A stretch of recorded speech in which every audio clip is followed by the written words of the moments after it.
అంగన్వాడీల తొలగింపు ఉత్తర్వులను ఏపీ ప్రభుత్వం వెనక్కు తీసుకుంది. ఇవాళ విధుల్లో చేరాలని ఆదేశాలు జారీ చేసింది. నిన్న ప్రభుత్వంతో అంగన్వాడీల చర్చలు సఫలమవడంతో సమ్మెను విరమించారు. 11 డిమాండ్ల కోసం అంగన్వాడీలో 41 రోజుల పాటు సమ్మె చేశారు. సమ్మె కాలంలో ప్రభుత్వం ఎస్మాను జారీ చేసింది. విధుల్లో చేరని అంగన్వాడీలను తొలగించాలని ఉత్తర్వులు జారీ చేసింది. అయినా అంగన్వాడీలు నిరసన కొనసాగించారు. దీంతో ప్రభుత్వం విధుల్లో చేరని ఉద్యోగులను తొలగించాలని గతంలో ఉత్తర్వులు జారీ చేశారు. ఆ ఉత్తర్వులను ఇప్పుడు ఏపీ సర్కార్ వెనక్కు తీసుకుంది.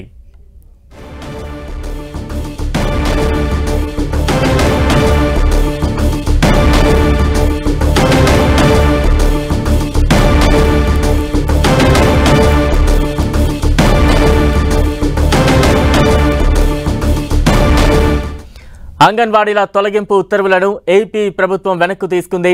ఇవాళ విధుల్లో చేరాలని ఆదేశాలు జారీ చేసింది. నిన్న ప్రభుత్వంతో అంగన్వాడీల చర్చలు సఫలమవడంతో సమ్మెను విరమించారు. 11 డిమాండ్ల కోసం అంగన్వాడీలు 41 రోజుల పాటు సమ్మె చేశారు.